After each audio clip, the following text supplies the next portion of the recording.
que vous n'aimez pas les immigrants. Ok? Que les immigrants pour vous, c'est des bouche-trous. J'avais posté une vidéo dernièrement, une photo d'un journal qui est connu, la presse, comme quoi Christine Fréchette ouvrirait la porte à 125 000 immigrants. Donc il y a eu des commentaires, que ce soit sur TikTok, quelques commentaires sur TikTok ou autres, ils me disaient que c'était pas vrai. Moi je dis pas que c'est une certitude, je dis juste ce que je dis. Aujourd'hui je vois sur la page de Bernard Drinville, écoutez ce qu'il écrit. Christine Fréchette n'a pas dit la vérité, elle propose de faire exploser l'immigration au Canada.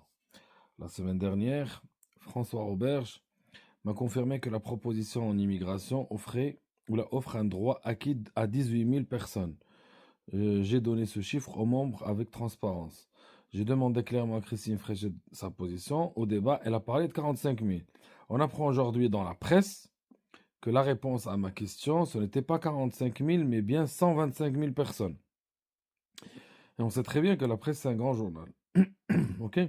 Samedi, Christine a donc fait le choix de cacher une information cruciale aux membres de la CAQ et aux Québécois. C'est clairement un manque de respect. Moi, ce que je trouve chez toi, monsieur Brinville, je pense, j'ai le droit de donner mon avis, que vous n'aimez pas les immigrants. Ok? Que les immigrants pour vous, c'est des bouche-trous, c'est des essuie-tout.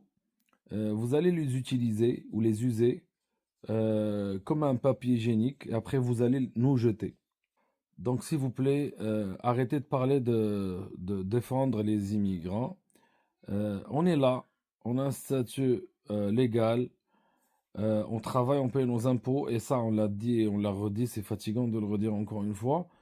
On a des enfants à l'école, et je le redis encore, qui se sont intégrés, qui parlent québécois, dire français québécois, et on sent l'instabilité.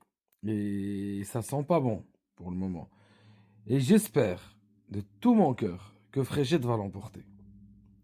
Parce que c'est une personne, quand j'ai vu les débats entre vous et Madame Fréchette, je sens qu'elle est plus équilibrée. C'est une dame qui ressent notre frustration, qui a un certain humanisme en elle, très humaine, très à l'écoute, logique, rationnelle. C'est une personne très humaine. C'est-à-dire, on le voit. Parfois, on n'a pas besoin de parler à la personne ou de la connaître. Juste en voyant comment elle parle, comment elle s'exprime, son sourire, le côté sérieux quand elle parle, on sent que c'est une bonne personne. Donc moi, je lui souhaite du fond du cœur. Donc moi, mon message à tous les immigrés,